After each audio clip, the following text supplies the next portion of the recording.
नमस्कार शेतकरी मंडळी, आपलं पशुधन चॅनलमध्ये आपलं सर्वांचं स्वागत। शेतकरी मंडळी, शेतकऱ्यासाठी मोठी घोषणा समोर येत आहे। कृषी पंपाचे थकीत वीज बिल माफ होणार। राज्यातील किती शेतकऱ्यांना होणार फायदा याविषयी आपण आज थोडक्यात माहिती जाणून घेऊया।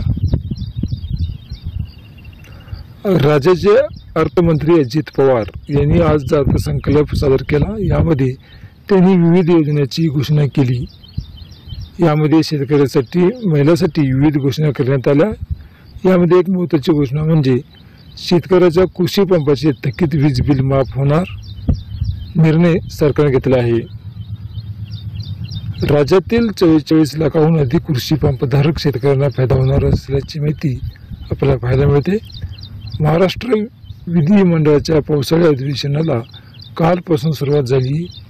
या अधिवेशनाचा आज दुसऱ्या दिवशी अर्थमंत्री अजित पवार यांनी अर्थसंकल्प मांडला। यामध्ये त्यांनी शेतकऱ्यांसाठी अनेक महत्त्वाची घोषणा केल्या। यामध्ये महत्त्वाची घोषणा म्हणजे सरकारने शेतकऱ्याच्या कृषी पंपाचा वीज बिल माफ होणार यासाठी त्यांनी निर्णय घेतला असून यांचा राज्यातील 44 लाखाहून अधिक कृषी पंपधारक शेतकऱ्यांना फायदा होणार आहे। सरकार शेतकऱ्यांना देणारा मोफत वीज अर्थसंकल्प आज अजित पवार यांनी विविध योजनांची घोषणा केली। यामधील महत्त्वाची घोषणा म्हणजे आता शेतकऱ्यांना मोफत वीज मिळणार। यासाठी सरकार मागेल त्याला सौर ऊर्जा पंप देणार आहे। अर्थमंत्री अजित पवार यांनी दिली या योजनेमुळे राज्यातील शेतकऱ्यांना मोठा दिलासा मिळणार आहे।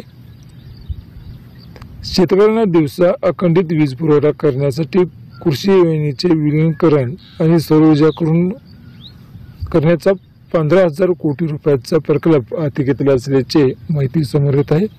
अशी माहिती अजित पवार यांनी जाहीर केली।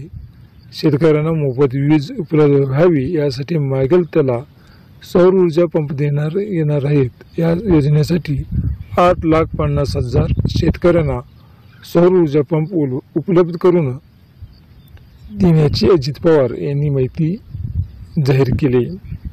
शेतकऱ्यांना मोफत वीज व्हावी यासाठी मागेल त्याला सौर ऊर्जा पंप देण्यात येईल अशी घोषणा अजित पवार यांनी केली। असेच नवीन अपडेट पाहण्यासाठी तुम्ही जर आपल्या चॅनलवर नवीन असाल तर आज सबस्क्राईब करा। धन्यवाद।